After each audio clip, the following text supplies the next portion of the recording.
Hello and welcome to Pickle's Garage. Today I'm going to show you how to use one of these OBD sensors. They are extremely easy. They're very cheap. They're about like 20 bucks and it's going to save you a lot of headache on your newer vehicles. I'll have the specific years in the description. I don't have it offhand, but we're going to go ahead and dive into how this works. So what you'll see is there's going to be a plug that looks like this, and your vehicle is always going to have, if it's the model years that I'll mention, it's going to have an inlet right here for you to go ahead and plug it into. Sometimes there's like a plastic cover that's going to be over it, but it's always going to be down in this area right here. So I can feel it right now. I'm going to go ahead and plug this in, and then you'll see your screen will start to light up. And then it's going to say turn ignition on, press any key to continue. Now, you don't have to go all the way starting the engine, you just have to turn on your accessories. So that'll be your key as you normally would. Click it forward, everything starts to light up, and then you're going to go ahead and press any key. It's going to wait for your vehicle to respond.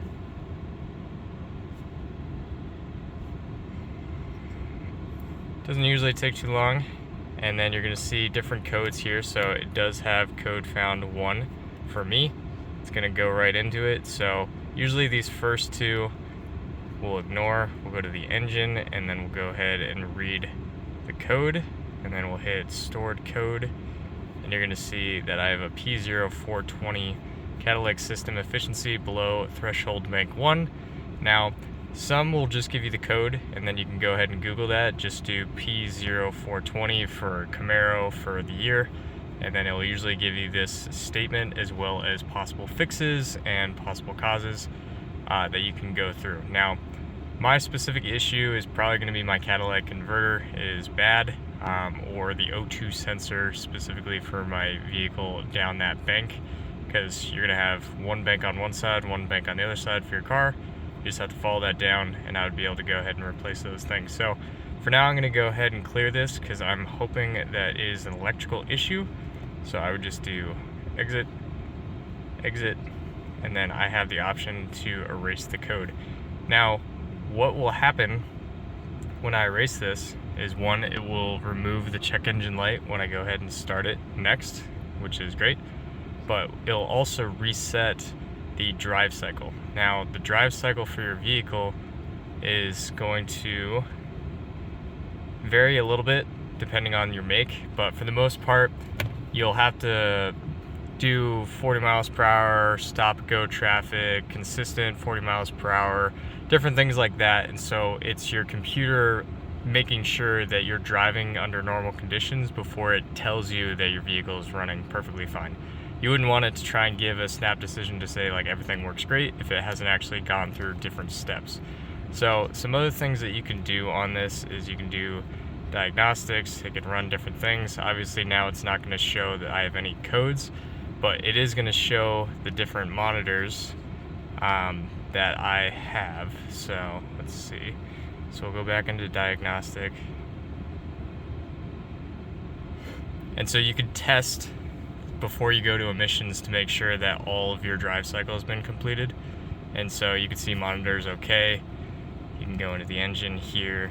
We could see live data, which you'll read through as well.